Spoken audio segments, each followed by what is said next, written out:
कहते हैं ऐसी बानी बोलिए जमकर झगड़ा हो, पर उससे न बोलिए जो आपसे तगड़ा हो। अमेरिका शायद पुराने दिनों को याद कर रहा है, लेकिन वक्त बदल गया है और फ्रांस अब एक अहम शक्ति बन गया है नाटो का। नाटो में मच गई है बड़ी हलचल, यहाँ तक कि नाटो के चीफ को आकर नाटो के चीफ के अंदर भी हंगामा मचा हुआ है। आखिर फ्रांस ने ऐसा कौन सा निर्णय ले लिया है? फ्रांस की नाराजगी से हड़बड़ाए बाइडेन ने बुलाई मीटिंग। तो वहीं दूसरी तरफ ये जो स्क्रीन पर आप देख रहे हैं, ये है भारत का LCH, जिसने खास भूमिका निभाई थी जब भारत और चीन का तनाव बढ़ा था। लेकिन दुनिया इसे कहती थी कि ये बिना दांतों वाला शेर है। अब इसे भारत ने कुछ ऐसा बना दिया है कि दुनिया अपने पुराने बयान पर खुद ही शर्मिंदगी महसूस करेगी और खासकर चीनी सेना इससे और भी ज्यादा दुखी है। जानेंगे इन खबरों को विस्तार से। जिस तरह के फ्रांस और अमेरिका ऑस्ट्रेलिया के बीच रिश्ते इस वक्त बिगड़े हैं,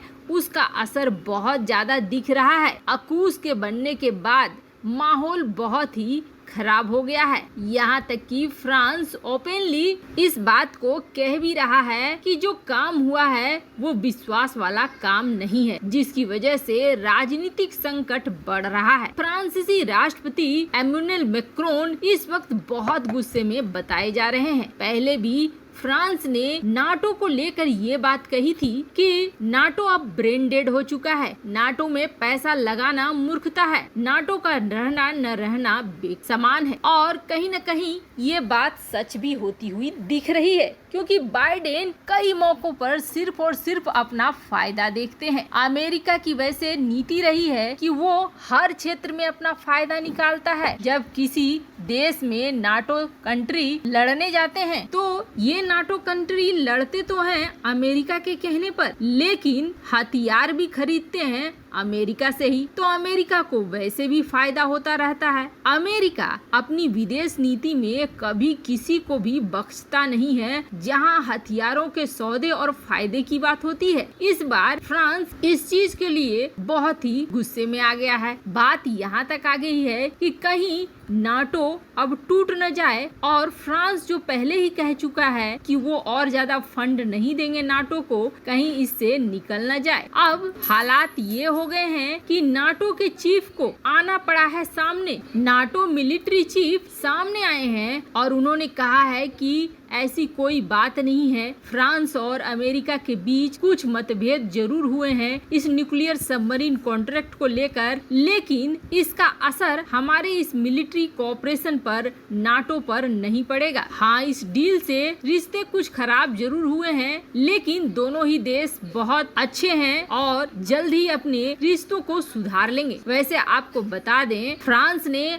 अपने राजदूतों को भी अमेरिका और ऑस्ट्रेलिया से बुला लिया है, जिसके बाद हालात और भी खराब होते हुए दिख रहे हैं। पर अब बाइडेन ने झुककर फ्रांस के राष्ट्रपति को न्योता दिया है और उन्हें मिलने को बुलाया है ताकि आपस के मतभेद को खत्म किया जा सके। फ्रांसीसी सरकार की तरफ से ये पुष्टि की गई कि अमेरिका ने फ्रांस को बुलाया है इस मीटिंग के लिए। पर अब फ्रांस का कहना है कि खैर जो होना था हो गया, अब हमें आगे बढ़ना है। अब कुछ लोग ये कह रहे हैं कि ये मामला सिर्फ पनडुब्बी का नहीं है, बल्कि हिंद महासागर क्षेत्र में अमेरिका, ब्रिटेन और ऑस्ट्रेलिया बना रहे हैं गठबंधन, यानी यहाँ पे अपने ताकत को बढ़ा रहे हैं, जिसके बाद एक शक्ति संतुलन खत्म होता देख रहा है फ्रांस। और फ्रांस को लग रहा है कि इस गठबंधन में फ्रांस को क्यों नहीं शामिल किया गया, जिसकी वजह से फ्रांस ने भारत के साथ मिलकर एक नए संगठन की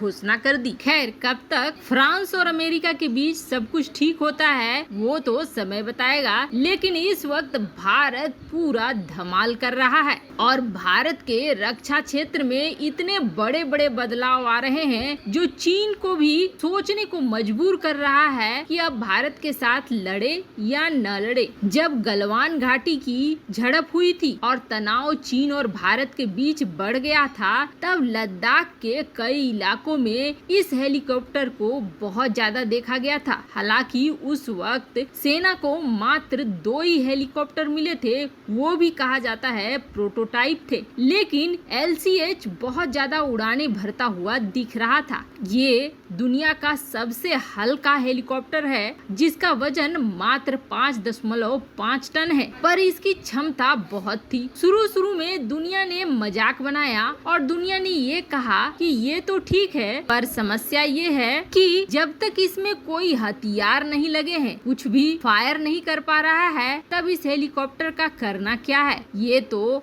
हल्का है लेकिन कॉम्बैट के लिए बनाया गया है। अब जब इसमें मिसाइलें ही नहीं हैं, तो फिर ये किसी काम का नहीं है। ये एक बिन दांतों वाला शेर की तरह है। भारत LCH को लेकर मार्केट में भी उतर रहा था, लेकिन यही प्रश्न खड़ा हो रहा था। पर अब भारत ने वो बना दिया है जो इस हेलीकॉप्टर से बड़े बड़े सेना की कमर तोड़ देगी। किसी भी युद्ध में फ्रंट रो में टैंक का इस्तेमाल बहुत ज्यादा होता है और टैंक को धराशायी करने के लिए हर तरह के मिसाइलों की जरूरत होती है। लेकिन क्या हो जब पहाड़ी इलाकों में लड़ाई हो और वहाँ मुश्किल से टैंक पहुँचाए गए हों और कोई हल्का वजनी हेलीकॉप्टर बड़ी आसानी से इन टैंक्स को उड़ा दे, तो फिर युद्ध का पासा ही पलट जाएगा। तो अब दरअसल भारत ने वही किया है और अभी परीक्षण या निर्माण की बात नहीं है,